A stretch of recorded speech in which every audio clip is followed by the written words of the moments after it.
Hey guys, Travis here on day 2 of I Am Cologne 2013, joined by Meteos of Cloud9.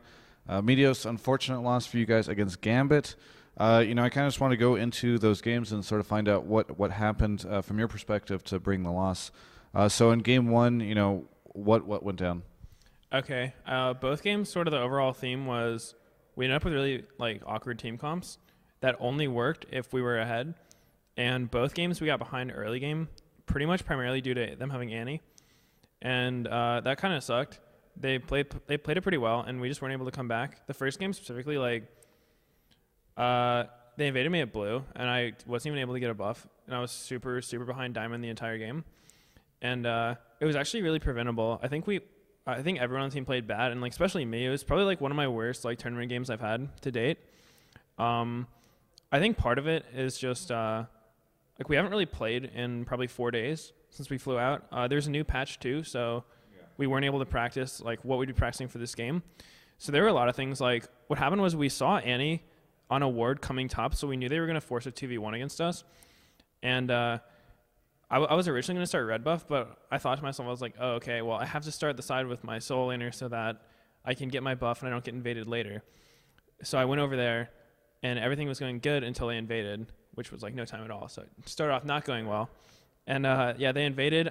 I thought I could get the buff somehow, but obviously that wasn't the case. And we got wrecked with the blue. Had to back off. So I got a really late start on my red. And then after that, I went to go push bottom. And I don't know, we just got really XP starved. Balls wasn't able to do much.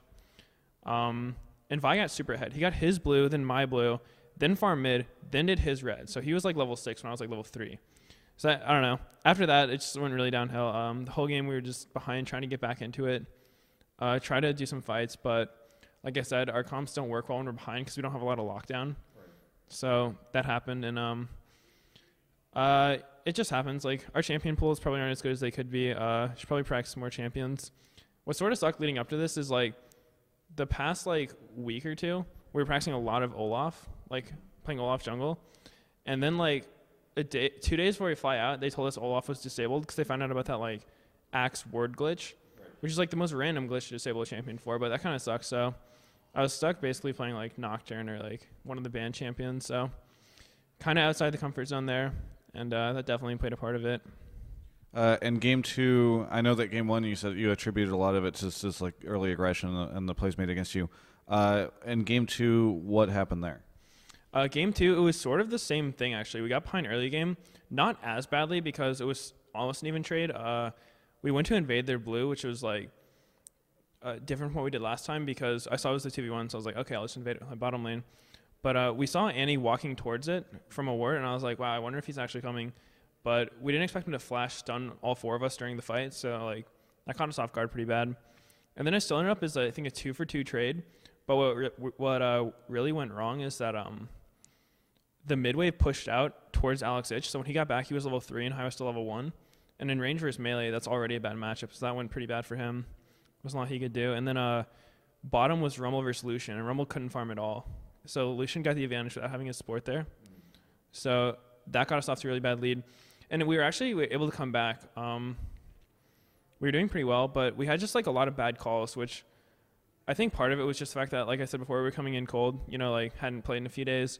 The only game I played in the past 4 days was me and Sneaky duoed 2 games in Europe West, 1200 elo on the new patch, and it was just the trollest thing I've ever done. So, yeah, obviously I didn't have a lot of practice, and we made some bad calls. I remember we killed 3 of them near Dragon, and we could have probably taken 2 turrets bot, one of their inhibitor turrets, but we decided to try Baron, which was the worst call ever. That was actually my idea. So, I don't know. Just played really bad overall. I know at the start of the interview you mentioned you felt a lot of it had to do with the awkward team comps. Later on mentioned that you feel like your champion pools could be a little bit bigger. Do you think that it was purely the champion pools that created these awkward team comps, or was it did Gambit just do a really good job of banning and picking against you guys? What really created this sort of awkward team comp that you mentioned? Oh, a lot of it was me, actually. Leading up to this, I've been practicing a lot of Shyvana, Elise, and then Olaf. Where the main junglers have been playing, and we were okay, that should be good. And then the problem really came out Olaf was just straight disabled, so they didn't even have to use a ban on him. Right. So that really put us behind. and I sort of like felt really uncomfortable because of it. So I was playing Nocturne, he was bugged on this patch. Like half the time he didn't get the move speed or attack damage from his Q. Yeah. Not that was really like a deciding factor. Even if he worked fine, I still would have like played really bad. But yeah, I felt really uncomfortable doing this.